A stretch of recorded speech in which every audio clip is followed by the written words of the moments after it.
सर्वज्ञ श्री चक्रधर प्रभूंनी महाराष्ट्रामध्ये पायी परिभ्रमण करून जीवाला जो शांती समतेचा संदेश दिला, त्याच ओघामध्ये आलेलं हे आपलं लासूर गाव.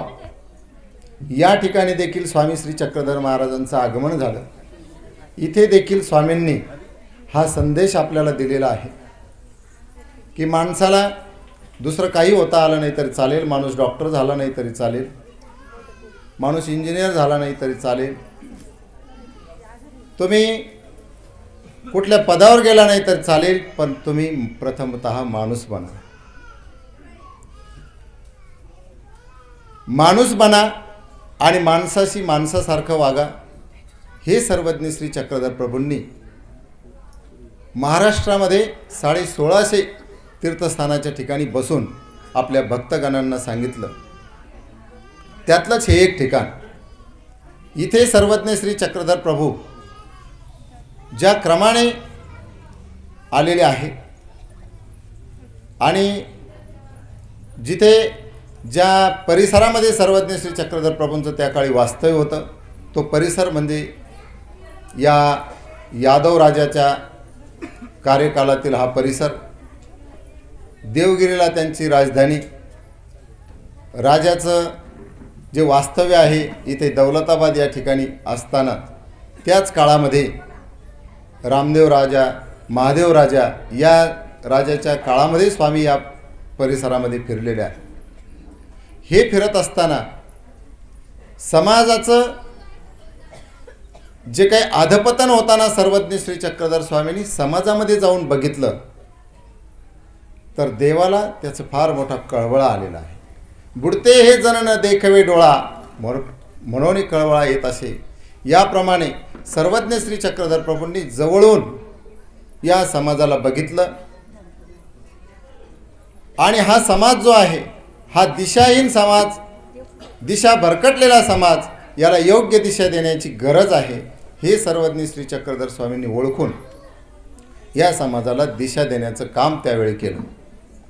आणि ते दिशा देत असताना स्वामींच्या सहवासात आलेली जी भक्त मंडळी आहे, मग ते नागदेवाचार्य असतील, पंडित माईमभट्ट असतील, महादाईसा असतील, या सर्व भक्त मंडळींना निमित्त करून स्वामींनी वेळोवेळी जे मार्गदर्शन केलं ते मार्गदर्शन चिंतन करण्याचा खऱ्या अर्थाने आजचा दिवस आहे.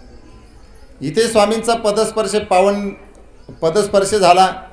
त्या गोष्टीला आता 755 वर्ष झाले आणि त्या 755 वर्षानंतर आता आपण इथे येऊन काय करायचं, तर ह्या गोष्टीचं चिंतन करायचं जे सर्वज्ञ श्री चक्रधर स्वामींनी तो आम्हाला सांगितलेला आहे. पैठण येथे असताना स्वामींनी त्या मेलेल्या कुत्र्याच्या डांगरेश नावाचा एक श्वान स्वामींचं सहवासात होतं.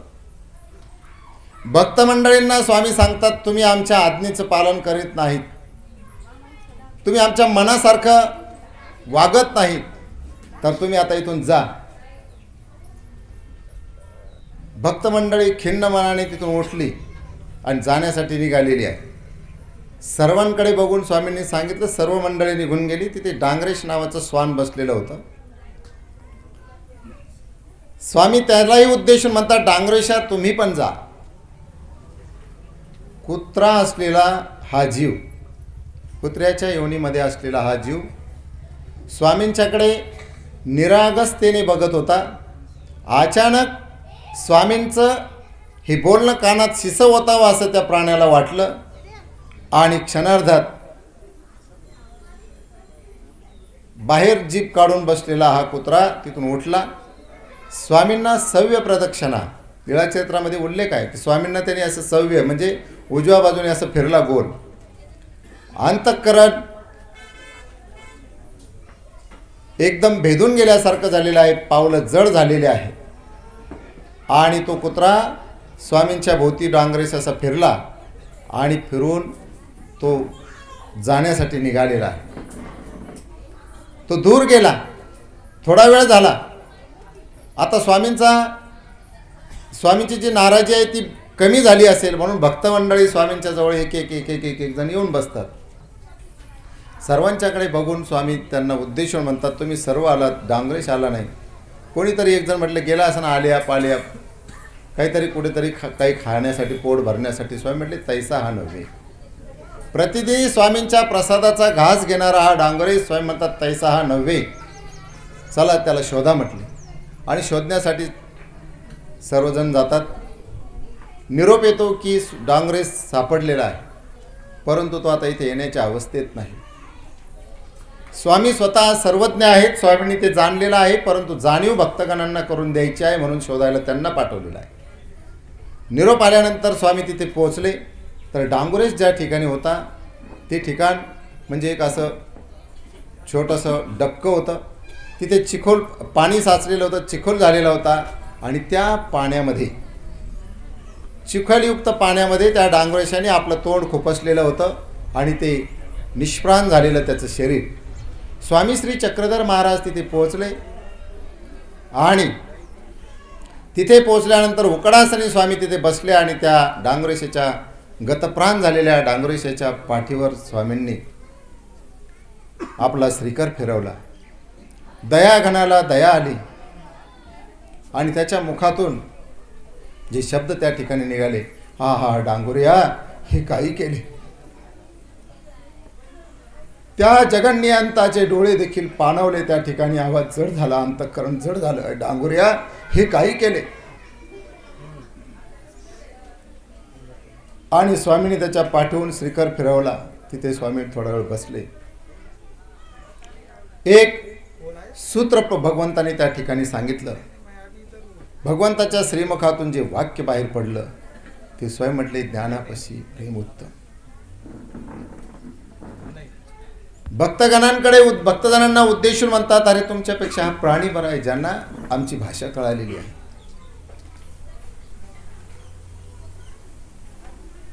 गणित आणि प्रेम हे नेहमी वेगळं वेगळं असतं. आपण शाळेमध्ये नेहमी ऐकलेला एकावर एक 11.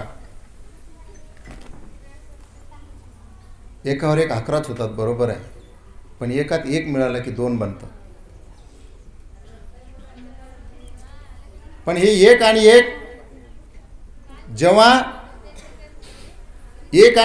जेव्हा 2 बनतात ते गणिताची भाषा आहे. पण 1 आणि 1 मिळाल्यानंतर 0 बनतं, त्या अध्यात्म. कारण या जीवाला त्या परमेश्वराच्या आनंदाला प्राप्त व्हायचं आहे, आनंदमय बनायचं आहे, एक होऊन जायचं आहे. परमेश्वर श्री चक्रधर महाराज भक्तगणांना हेच सांगू इच्छितात की प्रेम हे उत्तम आहे आणि माणसाने आपल्या जीवनामध्ये ते उतरवण्याचा प्रयत्न केला पाहिजे, त्याप्रमाणे जगण्याचा प्रयत्न केला पाहिजे. श्री चक्रधर महाराजांनी महाराष्ट्रभर फिरत असताना मग पशु असेल, प्राणी असेल, मनुष्य असेल, या सर्वांना निमित्त करून जे जे काही सांगितलं ते तुमच्या आमच्या सर्वांच्या हिताचं आहे आणि ते श्रीमद लीळाचरित्रामध्ये ग्रंथित केलेलं आहे. या लीळाचरित्राचा जेव्हा आपण अभ्यास करतो तेव्हा आपल्या असं लक्षात येतं यातली एक एक गोष्ट आपल्या जीवनासाठी दिशादर्शक आहे, आपल्या जीवनासाठी अत्यावश्यक आहे. त्या एका तरी गोष्टीचं चिंतन आपण प्रतिदिनी करण्याचा प्रयत्न केला पाहिजे. स्वामी श्री चक्रधर महाराज डोमेग्राम या ठिकाणी आहेत आणि तिथे असताना नागदेवाचार्यांना या ज्ञानाच्या गोष्टी सांगत असताना वेळ निघून गेला, बराच वेळ झाला. सायंकाळी भोजन करून बसलेली मंडळी जी ऐकण्यामध्ये ज्यांना रस वाटत होता ते ऐकत होती, ज्यांना वाटलं नाही त्यांनी डोळे झाकले, ती झोप निद्राधीन झाली. परंतु नागदेवाचार्य समोर बसलेले आहेत, बाईसा तिथे बसलेले आहेत आणि दिवा थोडासा कसा विझायला लागलेला आहे. तेव्हा स्वामी बाईसांना आदेश करतात, बाई वाती आबुथा, म्हणजे ती वात आता बारीक होत आलेली आहे, तिला थोडंसं पुढे करा, थोडंफार तेल टाका. घटना असं सांगते की नारळी आहे जिच्यामध्ये तेल ठेवलेलं आहे, दिवा, तेल आणि निरोपण याची सांगड घालत असताना असं सांगितलेलं आहे की नारळीचे तेल संपलं, म्हणजे निरोपण अखंड चालू आहे. भगवंताचं अखंडपणे निरोपण चालू आहे ते इतकं चालू आहे की ज्या नारळीत तेल ठेवलेलं आहे ते तेल संपलं तरीही भगवंताचा जे काही ज्ञान निरूपण करण्याचा जो कड आहे किंवा जो काही मनोधर्म आहे, जी प्रसन्नता आहे, तो थांबलेला नाही. स्वामी म्हणतात, बाई त्याच्यात आता काय करा, तेल संपलेलं आहे तर काय करा, त्याच्यात तूप टाका, पण दिवा विजू देऊ नका. ज्ञानाचा दिवा घरोघरी लावा असं आपण सहजासहजी म्हणत असतो. याचं बीजारोपण तिथे आपल्याला दिसतं. स्वामी म्हटले, बाई वाती आबुता, सुरुवातीला ती वात विजू देऊ नका, आता या वातीला कायम ठेवण्यासाठी तेल घाला. तेल संपलेलं आहे, आता तूप टाका. ती काहीही करा, पण वात काय करा, अखंड ठेवा. सर्वज्ञ श्री चक्रधर प्रभूंचा ज्ञानाचा हा जो काही वसा आहे, वारसा आहे, हा अखंड ठेवण्याचा जो मनोधर्म आहे तो आपल्याला या लीळेतून दिसतो. आणि मग जेव्हा निरूपण अखंड चालू आहे, नागदेवाचार्य बाहेर येऊन बघतात थोड्या वेळानंतर, तर बाहेर आल्यानंतर त्यांच्या असं लक्षात येतं की रात्री जेवण झाल्यानंतर आपण बसलो आत्ता, आणि आता बाहेर येऊन बघतो तर काय तांबडं फुटलेलं आहे. आणि मग ते जाऊ स्वामीजवळ म्हणजे, हो आपण आत्ताच बसलो आणि जी पाहले जी म्हणजे पहाट झाली. स्वामी म्हटले, तुम्हा येथून पाहलेच बहुत, अहो नुसतं एक रात्रभर आपण बसलो तर तितकंच तुम्हाला नवल झालं. आणि स्वामीने एक छोटीशी कथा त्या ठिकाणी सांगितलेली आहे. स्वामी म्हटले, पुरुषाची भेटी युगे जाते. कोणी एका व्यक्तीच्या भेटीसाठी एक राजा गेलेला आहे आणि तो युग जाईपर्यंत तिथे होता. मग कथा कशा प्रकारची आहे तर म्हणे, तो एक राजा आपल्या परिवारासह एका महात्म्यांच्या भेटीला जातो. ते महात्मा काय करतायत तर म्हणे समाधिस्थ झालेले आहे. ते ध्यानस्थ बसलेले महात्म्यांच्या भेटीला गेलेला राजा हातामध्ये पान सुपारी विडा घेऊन उभा आहे. काळ कसा निघून गेला कळालंच नाही. परिवार कुठे गेला का आहे हेही माहिती नाही. हातात विडा घेऊन त्या पुरुषाच्या भेटीच्या ध्येयाने तो फक्त इथे बसलेला आहे, उभा आहे. ज्या वेळेला ती समाधी आता तुटलेली आहे असं लक्षात आलं, तेव्हा राजा तिथे पोहोचतो आणि तो विडा समर्पण करतो आणि दर्शन घेतो. आणि आता जाण्यासाठी निघालो. कुठे निघालात तेव्हा म्हटले, पाईक परिवार बाहेर आहे. तर ते महापुरुष त्यांना सांगतात, अहो ते युगची गेले नव्हे, तुम्ही जेव्हा इथे आला होता त्या घटनेला आता युग उलटलेला आहे. एखाद्या गोष्टीने, एखाद्या ध्येयाने झपाटलेल्या व्यक्तीला ध्येय पूर्ण झाल्याशिवाय ज्याप्रमाणे चैन पडत नाही किंवा पडू नये, त्याप्रमाणे स्वामी श्री चक्रधर महाराज नागदेवाचार्यांना सांगतात, तुम्हा येथून पाहलेच बहुत, तुम्हाला फक्त एक रात्र गेली त्याचं नवल वाटतं आहे. अहो साधारण पुरुषाच्या म्हणजे त्या सिद्ध पुरुषाच्या भेटीसाठी युगचे युग वाट पाहणारे माणसं या जगामध्ये आहेत. परमेश्वराची वाट पाहणे किंवा परमेश्वराचं ज्ञान ऐकणं ही दुर्लभ गोष्ट आहे आणि ती संधी तुम्हाला प्राप्त झालेली आहे. त्यामुळे तुम्हाला याची रात्र खूप झालेली आहे असं वाटू नये, तर तुम्ही अखंडपणे ज्ञानाचं चिंतन केलं पाहिजे. हा जो लीळा संदेश स्वामी श्री चक्रधर महाराजांनी डोमेग्रामला दिलेला आहे, ह्या चिंतनाचा जो प्रसंग आहे, आपण हा आपल्या जीवनामध्ये काही ना काही भगवंताचं चिंतन केलं पाहिजे. आज या ठिकाणी या कार्यक्रमाच्या निमित्ताने हा जो दिवा या ठिकाणी दिसतो आहे, हा या दिव्याला हात लावण्याचं सौभाग्य मला कार्यक्रम संयोजकांनी दिलं आणि ते उद्घाटनाच्या निमित्ताने, आणि म्हणून ह्या दिवा आपल्याला समोर दिसतो आहे. हा ही वात जळताना दिसत असली तरी ती वात जेव्हा आपण अंधारात घेऊन जाऊ तेव्हा आपल्या लक्षात येतं की ती आता अंधार नष्ट करते आणि प्रकाश तिथे देत असते. परंतु ती वात एकटी काहीही करू शकत नाही. दिवा हे संघटनात्मक कार्य आहे. दिव्याच्या त्या वातीच्या खाली तेल आहे, तेलाला समय आहे, समयीच्या खाली आधार आहे. या सर्व गोष्टी, पुन्हा त्यात कापूसही आहे. या सर्व गोष्टी संघटनात्मक कार्य या ठिकाणी आहे.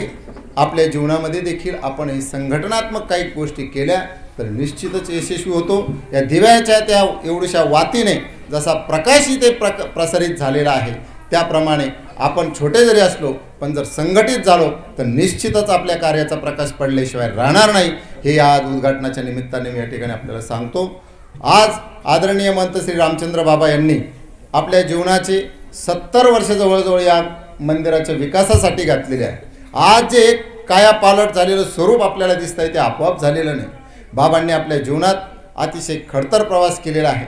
याचे साक्षीदार काही लोक इथे आहेत. मग ते कोठारी साहेब असतील, ते मगाशी पाटीलबाई ज्यांच्या अंगावर दुखवटा टाकलं त्या पाटीलबाई असतील, सन्माननीय जैन शेठ परिवारातील सर्व जैन परिवार असेल, थोरात साहेब असतील, ही मंडळी या गोष्टीचे साक्षीदार आहेत। बाबांनी आज आपण बघतो आहोत की त्या स्टेशनवरून इथे येण्यासाठी आता जवळून रोड गेलेला आहे, पण 20 वर्षापूर्वी जेव्हा 25 वर्षापूर्वी आदरणीय गोपीराज बाबा आणि आम्ही जेव्हा इथे आलो होतो तेव्हा इकडून असा रोड नव्हता, तर असं गावातून यावं लागायचं आणि ते फार लांब पडतं म्हणून शॉर्टकट शोधणारे आपण म्हणून आम्ही त्या रेल्वे स्टेशनवरून असं पटरीने असं आलो होतो आणि तेव्हा सर्व मंडळी अशीच यायची।